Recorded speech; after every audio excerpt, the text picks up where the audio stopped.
Students welcome to smart Galaxy. Students আজকে শুরু করছি অধ্যায়ভিত্তিক মক টেস্ট, যেখানে আমরা বিগত বছরের প্রশ্নগুলো নিয়ে আলোচনা করছি। এর আগে আমরা অনেকগুলো অধ্যায় কমপ্লিট করেছি ইতিহাসের থেকে, যেখানে আমরা প্রাচীন ভারতের ইতিহাস, মধ্যযুগের ইতিহাস এবং আধুনিক ভারতের ইতিহাসের অনেকগুলো অধ্যায় কমপ্লিট হয়েছে। সেই অধ্যায়গুলোতে আমরা বিগত বছরে যেসব প্রশ্নগুলো এসেছিলো সেই সমস্ত প্রশ্নগুলো নিয়ে আলোচনা করেছি। তো তোমরা যারা পুরনো ভিডিওসগুলো দেখোনি, তোমাদেরকে বলবো অবশ্যই ভিডিওসগুলো দেখবে। লিঙ্ক ডেসক্রিপশানে থাকবে, সেখান থেকে গিয়ে অবশ্যই দেখে নেবে। স্টুডেন্টস মনে রাখবে, তোমরা যারা WP, KP, food SI, miscellaneous, clerkship বিভিন্ন পরীক্ষা দিচ্ছ যেখানে ইতিহাসের জিকে থাকে, সেখানে মনে রাখবে যে এর বাইরে কোনো প্রশ্ন আসবে না। যে মক টেস্টগুলো আমরা প্রোভাইড করছি, এই মক টেস্টের বাইরে আর কোনো প্রশ্ন আসবে না। সমস্ত ইম্পর্ট্যান্ট প্রশ্নগুলো নেওয়া হয় এবং বিগত বছরে যেসব প্রশ্নগুলো এসেছে সমস্ত প্রশ্নগুলোই কভার করা হয়। তো তোমরা প্রত্যেক দিন ভিডিওসগুলো দেখবে সকাল 9টার দিকে অধ্যায়ভিত্তিক মক টেস্ট জিএস পেপারের ভিডিও, এবং দুপুর 1টার দিকে সেখানেও জিকে ক্লাস হচ্ছে, সেটা হচ্ছে মিক্সড জিকে, যেটা এসএসসি জিডির জন্য ইম্পর্টেন্ট প্রশ্নগুলোকে কভার করা হচ্ছে। তো দুটো ভিডিও জিকের অবশ্যই দেখবে সকাল 9টার দিকে এবং দুপুর 1টার দিকে। আমাদের স্মার্ট গ্যালাক্সি কোচিং সেন্টার, যেখানে অফলাইন ব্রাঞ্চে ক্লাস হয়, আমাদের অফলাইন ব্রাঞ্চগুলো হলো বালুঘাট, গঙ্গারামপুর, তপন, বুনিয়াদপুর, কালিয়াগঞ্জ, মালদা। এই ব্রাঞ্চগুলোতে প্রত্যেকটা বিষয়ের জন্য আলাদা শিক্ষক রয়েছে, পাশাপাশি প্রচুর স্টাডি মেটেরিয়ালস এবং বই প্রকাশ দিয়ে দেওয়া হয় ছাত্রদের। এছাড়াও আমাদের আবাসিক এবং অনলাইন ক্লাসের ব্যবস্থা রয়েছে।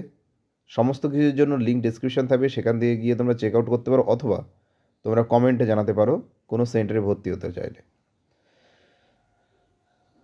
চলো প্রশ্নগুলো দেখে নিই আজকের প্রথম প্রশ্ন দেখো, কত সালে মুন্ডা বিদ্রোহ সংঘটিত হয়েছিল? স্টুডেন্ট মনে রাখবে, আজকের যে অধ্যায়টা সেটা হলো উপজাতি বিদ্রোহ ও কৃষক বিদ্রোহ। ঔপনিবেশিক শাসনে, অর্থাৎ ব্রিটিশ শাসনাধীন ভারতবর্ষে যে উপজাতি বিদ্রোহ, কৃষক বিদ্রোহগুলো হয়েছিল, সেই সমস্ত বিষয় থেকে আজকের প্রশ্নগুলো, এগুলো বিগত বছরে যেসব প্রশ্নগুলো এসেছিলো সেই সমস্ত প্রশ্নগুলো। তো প্রথম প্রশ্ন যেটা আছে, কত সালে মুন্ডা বিদ্রোহ হয়েছিল? 1855 থেকে 1854 থেকে 55, 1890, 1899 থেকে 1900, নাকি 1902? মুন্ডা বিদ্রোহ হয়েছিল 1899 থেকে 1900 খ্রিস্টাব্দে। মুন্ডা বিদ্রোহ হয়েছিল 1899 থেকে 1900 খ্রিস্টাব্দে। মুন্ডা বিদ্রোহকে উলগুলান বলা হয়, বিরাট তোলপাড় উলগুলান শব্দের অর্থ। মুন্ডা বিদ্রোহের নেতা ছিলেন বিরসা মুন্ডা, যাকে ধরতি আবা বা পৃথিবীর পিতা বলা হয়, বিরসা মুন্ডা। পরের প্রশ্ন দেখো, তিতুমির ছিলেন ওয়াহাবি আন্দোলনের নেতা, ফরাসি আন্দোলনের নেতা, সিপাহী বিদ্রোহের নেতা, নাকি নীল বিদ্রোহের নেতা? তিতুমির, যার আসল নাম হলো মীর নিসার আলী, তিনি ছিলেন ওয়াহাবি আন্দোলনের নেতা। আব্দুল ওয়াহাব যে ওয়াহাবি আন্দোলন শুরু করেছিলেন, সেটি বাংলায় বারাসতের নারকেলবেড়িয়া গ্রামে তিতুমির অর্থাৎ মীর নিসার আলী আন্দোলন শুরু করেছিলেন। তো ওয়াহাবি আন্দোলনটাকে আরও বেশি পর্যায়ে নিয়ে যাওয়ার প্রচেষ্টা করেছিলেন তিতুমির বা মীর নিসার আলী। তিনি বাঁশের কেল্লা নির্মাণ করেছিলেন। পরের প্রশ্ন দেখো, বাংলায় কখন তেভাগা আন্দোলনের সূচনা হয়? বাংলা কৃষক আন্দোলন যদি বলা হয়, তাহলে সর্ববৃহৎ কৃষক আন্দোলন হলো তেভাগা আন্দোলন। বাংলা জুড়ে তেভাগা আন্দোলনের প্রভাবে জমিদার শ্রেণী এবং ব্রিটিশদের উপরে ভাগ চাষিদের একটা আন্দোলন সূচনা হয়। সেই আন্দোলনটা কবে হয়েছিল? অপশন বলছে 1942, 1956, 1946, 1952। সঠিক উত্তর হবে 1946 সালে তেভাগা আন্দোলন হয়েছিল। একটা বিরাট তোলপাড় শুরু হয়েছিল তেভাগা আন্দোলন। ভাগ চাষিরা জমিদার শ্রেণী ও উপনিবেশিক ব্রিটিশ শাসনের বিরুদ্ধে আন্দোলন করেছিল, যেখানে ধান তারা কোনো কিছুতে দিবে না, বিনা রসিদে ধান দিবে না, ইনকলাব জিন্দাবাদ তাদের স্লোগান ছিল। চাষ যার ধান তার, এরকম অনেক ভালো স্লোগান তারা দিয়েছিল, এবং এই আন্দোলনটা ছিল একটা সফল আন্দোলন। পরের প্রশ্ন, 1857 খ্রিস্টাব্দে মহাবিদ্রোহের অব্যাহতির পরে বাংলায় কোন বিদ্রোহের অভ্যুত্থান ঘটে? মহাবিদ্রোহ যখন শেষ হলো 1857 সালে, মহাবিদ্রোহ বা সিপাহী বিদ্রোহ যখন শেষ হলো, তখন গভর্নর জেনারেলদের শাসন শেষ হলো, ব্রিটিশরা নিজের ক্ষমতা নিজের করায়ত্ত করলো এবং শুরু হলো ব্রিটিশ শাসন। এবং তারপরেই লর্ড ক্যানিং হলেন ভাইসরয়, এবং ভাইসরয় লর্ড ক্যানিং হলেন, অর্থাৎ ব্রিটিশরা সরাসরিভাবে শাসন কার্য গ্রহণ করলেন। তো মহাবিদ্রোহের পর মহারানী ভিক্টোরিয়া যখন তার উইল শোনালেন, মহারানী ভিক্টোরিয়া যখন তার ফাইল পড়লেন, তারপর থেকে যে বিদ্রোহগুলো হয়েছিল 1857 সালে বিদ্রোহের পরে, অপশন বলছে পাবনা বিদ্রোহ, পড়াশোনা হচ্ছে নীল বিদ্রোহ, পড়াশোনা হচ্ছে সন্ন্যাসী বিদ্রোহ, পড়াশোনা হচ্ছে নীল বিদ্রোহ। সঠিক উত্তর হবে নীল বিদ্রোহ। নীল বিদ্রোহ হয় 1857 সালে মহাবিদ্রোহের পরে। নীল বিদ্রোহ ঠিক 1858-59 দিকে শুরু হয়। নীল বিদ্রোহ, দিগম্বর বিশ্বাস, বিষ্ণুচরণ বিশ্বাস ছিল নীল বিদ্রোহের অন্যতম দুজন নেতা। আর নীল বিদ্রোহ হিন্দু পেট্রিয়ট পত্রিকাতে প্রকাশ পায়। নীল বিদ্রোহ সম্পর্কে নীলদর্পণ নাটক রচনা করেন দীনবন্ধু মিত্র। দীনবন্ধু মিত্রের নীলদর্পণ নাটকটি ইংরেজিতে অনুবাদ করেন মধুসূদন দত্ত, এবং ইংরেজি বইটি প্রকাশ করেন রেভারেন্ড জেমস লং, এবং তার জন্য তাকে শাস্তিও পেতে হয়। পরের প্রশ্ন, ব্রিটিশ বিরোধী উপজাতি বিদ্রোহ উলগুলান কে সূচনা করেন? উলগুলান কে সূচনা করেন? একটু আগেই বলেছিলাম, উলগুলান শব্দের অর্থ হলো বিরাট তোলপাড়। উলগুলান শব্দটা কোন বিদ্রোহের সঙ্গে যুক্ত? মুন্ডা বিদ্রোহের সাথে যুক্ত উলগুলান শব্দটি। তো ব্রিটিশ বিরোধী উপজাতি বিদ্রোহ উলগুলান কে সূচনা করেন? অপশন বলছে কোব্বাম মোল্লা, পড়াশোনা বলছে রানাডে, পড়াশোনা বলছে বিরসা মুন্ডা, পড়াশোনা বলছে কোন্ডা তোরা। সঠিক উত্তর হবে বিরসা মুন্ডা। বিরসা মুন্ডা, যাকে ধরতি আবা বলা হয়, বিরসা মুন্ডা জাতির পিতা বলা হয় যাকে, তিনি উলগুলান আন্দোলনের সূচনা করেন, মুন্ডা বিদ্রোহের সূচনা করেন, নেতা ছিলেন। পরের প্রশ্নটা দেখব, বঙ্কিমচন্দ্র চট্টোপাধ্যায় আনন্দমঠ উপন্যাসে বাংলার কোন বিদ্রোহের কাহিনী বর্ণিত হয়েছে?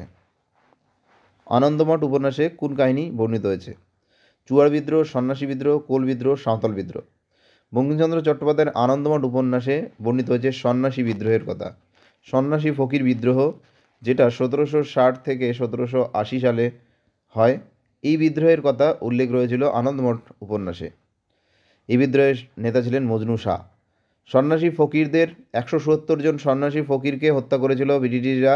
তার ফলে সন্ন্যাসী ফকিররা বিদ্রোহ ঘোষণা করে ব্রিটিশদের বিরুদ্ধে। এই সন্ন্যাসী ফকির বিদ্রোহ অনেকটাই ছড়িয়ে যায়। বলা হয়ে থাকে যে উপনিবেশিক শাসনে প্রথম গণ আন্দোলনের সূচনা করে সন্ন্যাসী ফকির বিদ্রোহের মাধ্যমে। প্রথম গণ আন্দোলনের সূচনা হয় এটার মাধ্যমে। ময়মনসিংহ, রংপুর, বরিশাল, ঢাকা জুড়ে প্রচুর বিদ্রোহ চলে। তো এই বিদ্রোহ কথা উল্লেখ রয়েছে বঙ্কিমচন্দ্র চট্টোপাধ্যায়ের আনন্দমঠ উপন্যাসে। আনন্দমঠ উপন্যাসই হলো জাতীয়বাদের, এটি একটি অন্যতম বই। ভারতের জাতীয়তাবাদের যদি সর্বশ্রেষ্ঠ প্রচারক বলা হয় এবং প্রথম প্রচারক বলা হয়, তাহলে বঙ্কিমচন্দ্র চট্টোপাধ্যায়। আর তিনি আনন্দমঠ গ্রন্থের মাধ্যমে এটি প্রচার করেছিলেন। আনন্দমঠ গ্রন্থের মধ্যেই উল্লেখিত রয়েছে বন্দে মাতরম সঙ্গীতটি।